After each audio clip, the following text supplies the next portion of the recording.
your host, Aiyana Fragoso, and welcome to the Spotlight Review. Today I'm joined by former Raider and Bison John Sullivan, who is now the Assistant Commissioner for CHSAA. Thanks for having me. Hi. Pleasure to be here. You taught and coached for 22 years. What do you miss about Rangeview and Vista Peak? For me, it's the relationships with the kids and the adults in the building. I think there's no better kid in the state of Colorado than those in Aurora. And when I was at Rangeview and Vista Peak, it just seemed like everyone was just willing to do what it took to be successful, to be respectful, and it was just a great time. I enjoyed the relationships I had with the kids. The teachers were also great to work with, but that would be what I miss the most. That's nice. Okay, after your decades involved with high school football, what to you is so special about the game? I think it's the bond that can bring a school together. Obviously when teams are successful, especially at the beginning of the school year, with football being at the beginning, it can create a great beginning for the school year for not just the football kids, but the entire school. It kind of sets the tone, and there's a different energy in the building, and just very enjoyable. Yeah. So I bet you get a lot of calls and emails about your new job. Have you ever gotten a strange complaint while working now? I get strange complaints daily. A lot of them are parent phone calls to the office, which is kind of interesting to me because they don't call the coach or the athletic director. They call my office. They call CHSAA. Some of them are they want this coach fired or that coach fired, or they want their kid to play a little bit more, and it's just I just tell them they got to go back to the school and figure that out. Okay, so with that, how has the transition from being a high school teacher and a coach gone to transitioning to assistant commissioner? I think the job I have right now would have been very difficult, not having coached and not having been an athletic director and not having taught. I think I was lucky enough to form some great relationships with some coaches and teachers that I use now.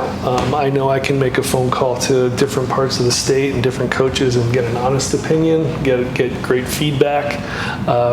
So the transition hasn't been too difficult in terms of that. There was a lot to learn, just like any new job, though. So, in my role right now, a lot of what I do is interpret bylaws, and I had a little bit of familiarity with the CHSAA bylaws, but now it's you almost have to be the expert, and it's tough when you start a new job and you're not an expert, so you don't want to look stupid, but I have no problem saying I'll get back to you. Yeah. Are there any big challenges facing Colorado sports?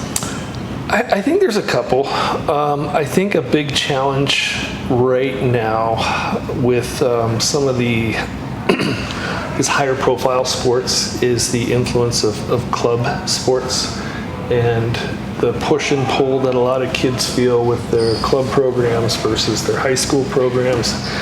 And I think it takes a little bit away from a possible experience a kid could have in high school in terms of not getting that full experience. I also think we have a major shortage of coaches. We have a major shortage of officials right now, and some of it is just how they're treated all the time. And I don't think there's a respect there that I think needs to improve for high school sports to continue to flourish. Is there something that you're working on at CHSAA to improve the student-athlete relationship or the student-athlete experience for kids in Colorado? I think trying to get more coaches and more officials is one thing, because we've had to adjust quite a few dates. Formerly, football games were always on a Friday, basketball games were on a Friday. Now things are moved around. You could have a basketball game on a Monday. So one of the things our office is trying to do is get more officials and also put coaches in a position to be successful through professional development. Okay. And I think lastly, one other component that we work on right now, we're working on is trying to make unified sports a little bit more broad and possibly adding some more opportunities for those kids as well. That's nice. Okay, that's a lot about CHSAA, but looking back on your Rangeview days, I heard that you were Teacher of the Year. Do you think that those were biased? Do you think you shouldn't have got that? Did you deserve it? I thought I should have won it the previous 4 years and didn't, so I think those ballots should have been checked. The year I did win, I did have my students vote numerous times, but you know what? I was okay with that. So. Okay. What was your favorite memory coaching and teaching at Rangeview? Coaching-wise, I think,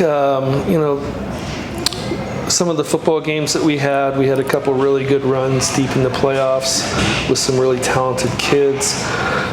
We also had a last-second touchdown against Gateway, which was a huge rival at the time. That was a huge, just big boost, big win. Making the Final Four for basketball was a fun time just with the coaching staff and the kids we had. Teaching-wise, some of the physics classes that I had, we used to do cardboard boat races in the pool that were fun until we clogged the filter of the pool. Broke everything. But I had a great time at Rangeview and miss it and miss the people here and the school. And I'll always have some red and black blood flowing through my veins. I'd hope so. Yeah, okay. After your decades in Rangeview football and high school football in general, what to you is so special about the game?